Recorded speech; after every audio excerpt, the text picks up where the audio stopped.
করি আপনারা সবাই ভালো আছেন। আলহামদুলিল্লাহ আমিও ভালো আছি। Welcome back to my channel. আজকে আমি আপনাদের সামনে ধনিয়া পাতার ভর্তা রেসিপি নিয়ে হাজির হয়েছি। আশা করি ভিডিওটা আপনাদের ভালো লাগবে। এখন চলুন কীভাবে এই ধনিয়া পাতা ভর্তাটা বানাতে হয় সেটা আপনাদেরকে দেখিয়ে দিই। চুলা একটা প্যান বসে দিয়ে প্রথমে এটাতে 1 টেবিলস্পুন পরিমাণ সরিষার তেলটা দিয়ে দিয়েছি। আর আমি টোটাল এখানে 2 টেবিলস্পুন সরিষার তেলটা দিয়ে দেব ভর্তার জন্য।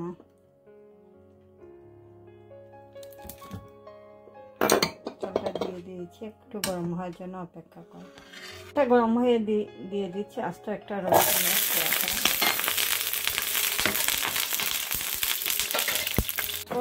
আস্ত একটা পেঁয়াজ একটু বড় বড় করে কেটে নিয়েছি, সেটা দিয়ে দিচ্ছি। আর মরিচটা আপনাদের পছন্দ মতো দেবেন, জাল যেরকম খান। আমি এখানে 5টা কাঁচামরিচটা দিয়ে দিচ্ছি। প্রথমে এগুলোকে একটু ভেজে নেব।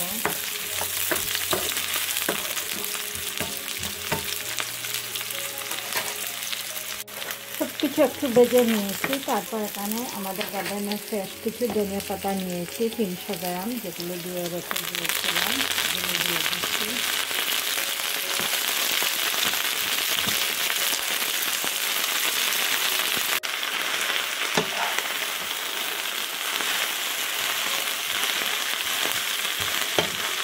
জাস্ট একটু সিদ্ধটা করে নেব ধনিয়া পাতাটা।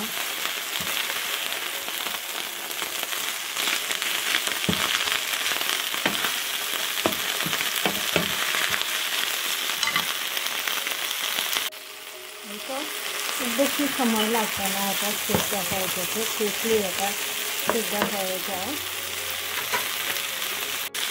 এই তো ধনিয়া পাতাটা সিদ্ধ হয়ে গেছে। এখন চুলা থেকে নামিয়ে এগুলোকে ব্লেন্ডার করে নেব।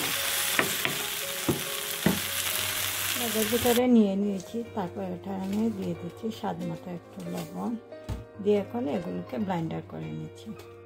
ভর্তাটা ব্লেন্ডার করে নিয়েছি। এখন আমি একটা প্লেটের মধ্যে এটা নিয়ে দেখে দিচ্ছি কীরকম হয়েছে। পাতা দিয়ে বানানো ভর্তা রেসিপিটা তৈরি হয়ে গেছে। খুবই মজাদার এই ভর্তা রেসিপি। আর উপরে আমি 2টো লাল মরিচ ফ্রাই করে দিয়েছি পরিবেশনের জন্য। আর আজকের এই ভর্তাটা আমি সাদা ভাতের সাথে পরিবেশন করেছি, সাথে দিয়েছি লেবু এবং লাল মরিচ। আর সাদা ভাতের সাথে এই ভর্তাটা খাওয়ার সময় ভর্তার উপরে জাস্ট একটু লেবুটা চিপে দিলেই হবে। আমি পুরোটা ভর্তার উপরে লেবুটা দিচ্ছি না, কারণ লেবু রসটা দিয়ে দিলে ভর্তাটা কুইকলি নষ্ট হয়ে যেতে পারে। আপনাদের আমার ভিডিওটা ভালো লাগলে লাইক, কমেন্ট এবং ফ্রেন্ডদেরকে শেয়ার করবেন। আর যারা এখন আমার চ্যানেলটাকে সাবস্ক্রাইব করেন নাই, আশা করি নতুন আরও ভিডিও দেখার জন্য আমার চ্যানেলটাকে সাবস্ক্রাইব করতে ভুলবেন না।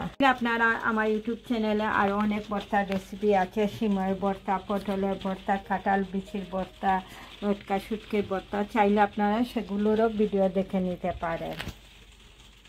সবাই ভালো থাকেন, সুস্থ থাকেন। ইনশাআল্লাহ আবারও নতুন কোনো ভিডিও নিয়ে আপনাদের সামনে হাজির হব। আল্লাহ হাফেজ।